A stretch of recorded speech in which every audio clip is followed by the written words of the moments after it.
What's up, everybody, and welcome back to Dead Noise. I'm Chris, and today I am here with Mortal After All. How are you guys doing? Doing all right. Doing good. Doing good. Well, firstly, congratulations to Gabe and Mel, because you guys are now officially the new singers of Mortal After All. You guys were fill-ins for the last 5 or 6 months or something like that, but now you're officially in the band. How does it feel to cross that path and be official members of the band now? Oh, it's freaking amazing for me. Like, it feels awesome. Yeah, I mean, I kind of feel like I'm just like living out my 12-year-old rock star fantasy right now, like as an adult. So it's been super rad.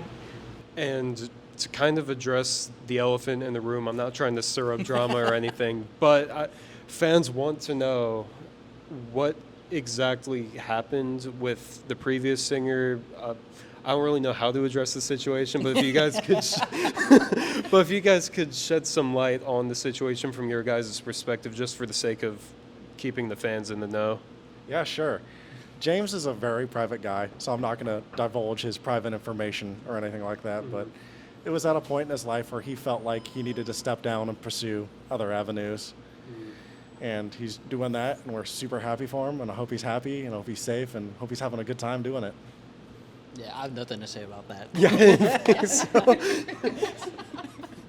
You guys just released the new single, Labyrinth. Features James. How does it feel to have that single out now? Because you guys have been playing it live so much. Yeah. To have it officially out, how does that feel? It feels very good. It was a definite process because we wanted to do things, well, we want to do it the way that we felt was right and give it like a proper release schedule and all that other shitty business aspect of stuff no one really likes to talk about. We felt that was important, and we're super happy about it. It becomes a little bit more difficult for us to promote it because it's like, Yeah. oh, we're promoting the last guy that was in the band, so it makes it a little, yeah. Position of, you're not publicly announced yet. How much can you say? Yeah, and all that fun stuff. The decision was made, I think, like a couple of weeks before like Labyrinth was released, right? Like, give or take. I think so. More or less. So it was a long process. Yeah, sure. for sure. Well, how does it feel for you guys to be performing those songs live? Because obviously there was one singer before, but between the two of you guys, what's that dynamic like on stage for you guys? For you, I'm gonna let you answer this one first. I'm excited. I mean, honestly, I think we're just working to try to find a way to like take what they already have and make it a little bit of our own, you know? We weren't a part of the writing process at all with any of the older songs, but especially with having two vocalists, I mean, you can do more than what one person can do. So a lot of that live layering is going to come into play, and it's going to be really fun. So, For me, I mean, James was a close friend of mine too. Like, me and him like had like a party like recently, like before like he departed from the band and everything. So me and him are close. So I find it cool because he's a really talented guy. He has an amazing voice, and I'll never down talk that guy. That guy is mint with his vocals. So I'm glad to be doing some of the things that he did for this band, and now to have the chance to do it with them as well. And to now be a part of the writing process and the future recording process, what are you guys excited about bringing into the band?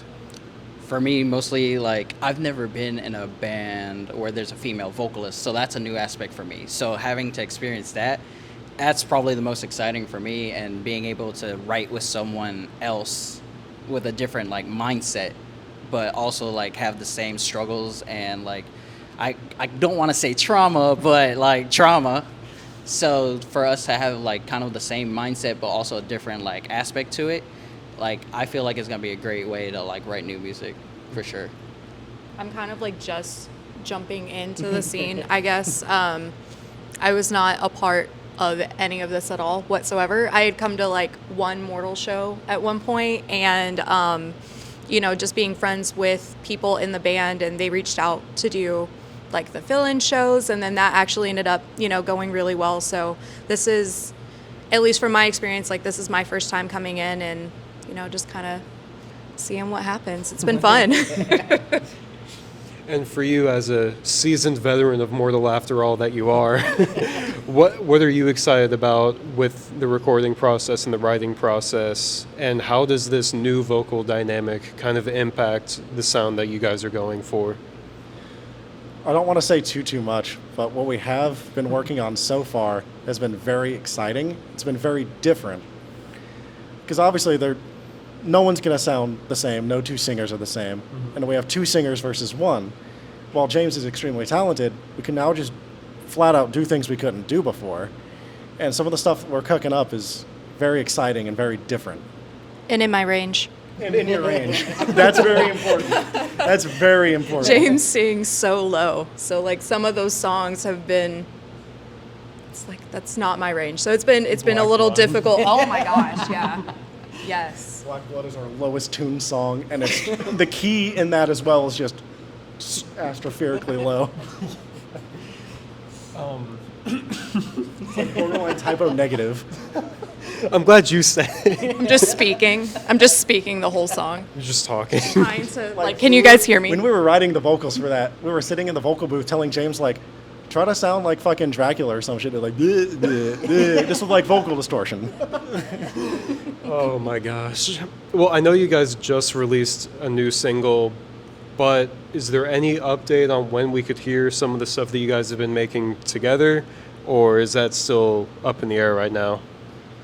I don't want to make any promises, but hopefully at Dropout Kings we might have something ready. So if you need tickets for Dropout Kings, hit us the fuck up. September 15th, Friday night. That actually brings me to my next question. You guys have a couple big spots on the stage for you guys with your opening for The Word Alive in August 26th, I believe. Yep, next Saturday. August 26th, you're opening for The Word Alive, and you're opening for Dropout Kings. Ironically enough, you played with both of those bands here 6 or so months ago. So how does it feel to be back in that position opening for those guys on two separate shows? I love it. We got the pleasure, and I mean the absolute pleasure, to hang out with those guys backstage and talk to them and get to know them on a little bit of a personal level. And we hit it off. Like, they're super awesome, fantastic guys. And not only is it cool to see them play and see their bands and stuff, but like just hang out with them as people. That's really exciting too. For me, For you guys. For me, it's more like, let me see that. You might need that. I've been in several projects before, and I've played with Dropout Kings twice, if I'm not mistaken. And Dropout Kings always brings one hell of a show, so playing with them is always fun. Like, I'm in like a first name basis with like, I don't know what he wants to be called, Eddie, probably. So playing with them again. So it's pretty cool, and like in one of the tracks that I had in my last project, like we had Eddie feature on one of the tracks. So it was like a Seven Rings cover by Ariana Grande. Okay. Yeah, so feel free to check that out if you want.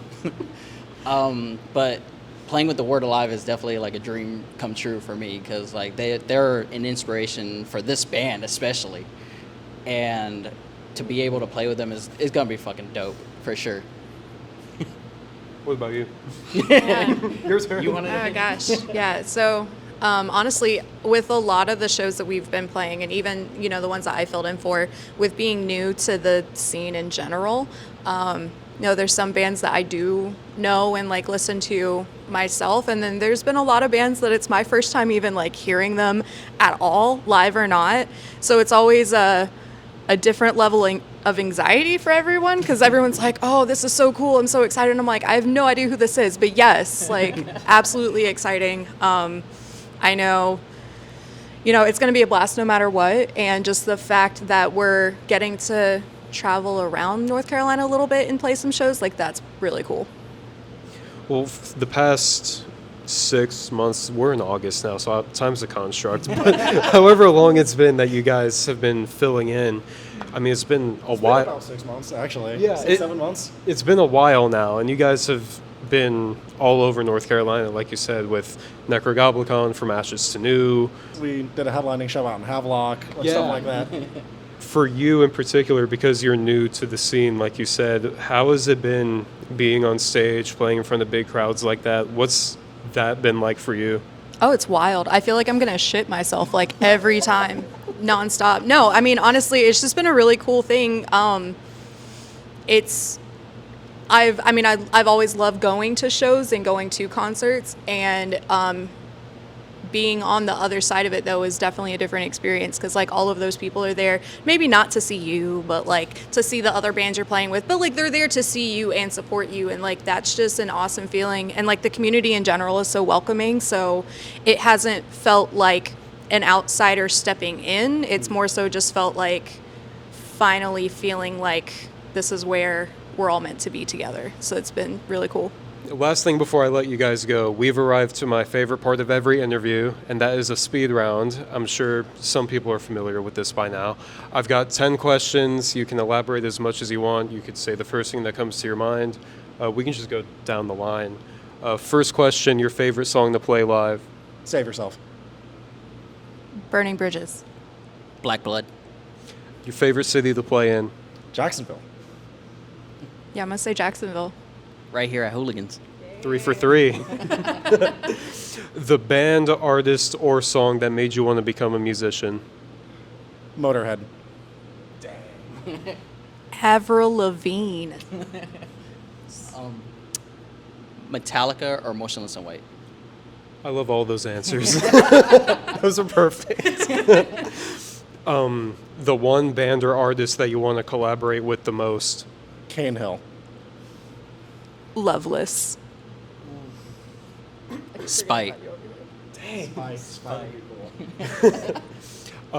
Favorite tour memory or favorite band you've opened for, whichever. I'm going to go with Dropout Kings. 'Cause technically, we still opened for them. They were the nicest dudes I've ever met. They're so cool. And the Tala guys. The Tala guys are fantastic. The nicest people. I am so sorry. I forgot about Tala too. We love you, Tala. That shit was crazy. My favorite tour memory. That was the question. Question? Yeah. Okay. At the Necro show, we were getting all of our stuff set up, ready to leave. Everybody's leaving. They told us to get the fuck out, you know. But there was, I don't know if this man was sober, but like literally we're all sitting here just kind of chilling because vocalist, like, I'm not loading stuff up. So, but no, this man came up and literally got down on his hands and knees and started like bowing. I'm dead serious. And my friend Sarah, she was like, oh, that's going to live like rent free in your head for forever. And it has. So it was super respectful. So it made it like not creepy. But yeah, that lives rent free in my head. He'll be thinking about that all day now.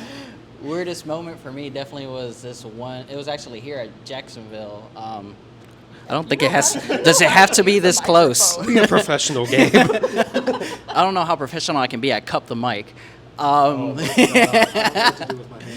So probably this one woman who was like outside here in Jacksonville. I think for our last show that we played here, it was with From Ashes, and she was like drunk off her ass, and she was like. I thought she was going to come up and, like, hit on, like, you know, the natural thing is hit on a vocalist or whatever. But, no, she was talking about Ian the whole entire time. She's like, I'm going to go ahead and climb that tree. Oh, my God. What does that even mean? Did you know about this? They didn't tell me until the day after. I was kind of like, okay. And she said she wanted to, like, rub his, like, little squeaky head, a little clean head. Next question. Your most embarrassing moment on stage? Years ago. Years ago. It was mostly the same band. It was just a different iteration of this band. Okay. I had ripped my pants on the way to the venue from belt loop to ankle. And I didn't have a spare set of pants until we hit Hooligan stage. Oh my God. Thankfully, Dylan had a pair of work pants. He's a much bigger man than me, so they were like, I was like stepping into a hot air balloon. And I had to borrow a belt from another band just so I didn't catch a fucking indecent liberty charge. Oh my God. It was wonderful. Shout out to Dylan. Mine actually happened here at Hooligans on that stage. I don't remember what show it was, but at one point the cord of the microphone got wrapped around the neck of Hunter's guitar, and he didn't notice. And I'm sitting there trying to untangle it, and he's like, back and forth, back and forth. I'm like, I'm about to get ripped off this fucking stage. And then he finally realized and stopped moving. And I'm like still trying to sing and untangle. And it just, I felt the room got very hot. Dude, that man's like a extra shark hot. the way he moves around. That's like, it was like, and I was trying to get the cord from him. And it was like wrestling a bear. Oh, I believe it. Like- It's like a friggin' alligator with that guitar. Mine was probably like a couple years ago when I was actually playing, not with them, but we were playing after them here at Hooligans when we opened up for Attila. I got bashed in the face with my own mic because I thought it was a bright idea to hop in the mosh pit while screaming, and it was just like going back and forth to my face. So security had to pull me out of that pit like ASAP because my nose was like starting to bleed. So that was a fun time. Is that why you cup the mic now? Yeah. Yeah, I think so. That's a good. I never thought of it that way, but I think so. I'm a psychologist. What can I say? Sigmund Freud over here. Tell me about your experience in the pit. No, next question. Your dream tour lineup. Cane Hill, Bullet for My Valentine, and just because I've been super into him as of late, King 810. That's solid. Oh God. Okay. So the entire band knows this, but I am currently like living, breathing, obsessed with Sleep Token. Just every song, the whole album. Like it's like it's on repeat in my car. So dream tour lineup would just be just them and then us and then no one else. No one else. That's plenty. I'd pay for that. Mine would probably be like probably the most far-fetched ones. Spite, Traders, and Dropout Kings. That show Like- would be bananas. Maybe King 810, but like If that was the whole bill, like, no one would come home alive. like that's pretty far-fetched. Like that lineup's pretty Just far-fetched, Spite but and like King 810 is like body bag worthy. If just add Body Snatcher to that while you're at it. oof. I want people to leave alive or at least like with a limp, at least a limp. I need you guys to start sending me playlists because I don't know. Like, Got you. okay, thanks. A place you haven't played yet that you really want to. Charlotte. Anywhere in Charlotte. New York City.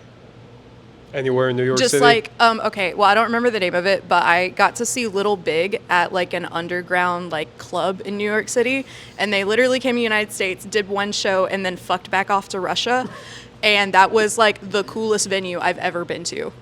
Yeah, it was really awesome. Was it the Knitting Factory? I honestly I really just do not remember the name of it. I got like just a remember it million was like running through my head right now. literally just like underground, and then there was like a balcony and then the floor, and they had this massive screen behind the stage. They did like Disney art style dicks. Wait, what? Yeah, I don't think I know okay. that venue. They have a song called Big Dick, so it like they did. Yeah. My dick is very big. Yes, that is the song. Oh my gosh. Squeak, squeak, squeak, squeak. Probably anywhere in Texas and my home state, Connecticut.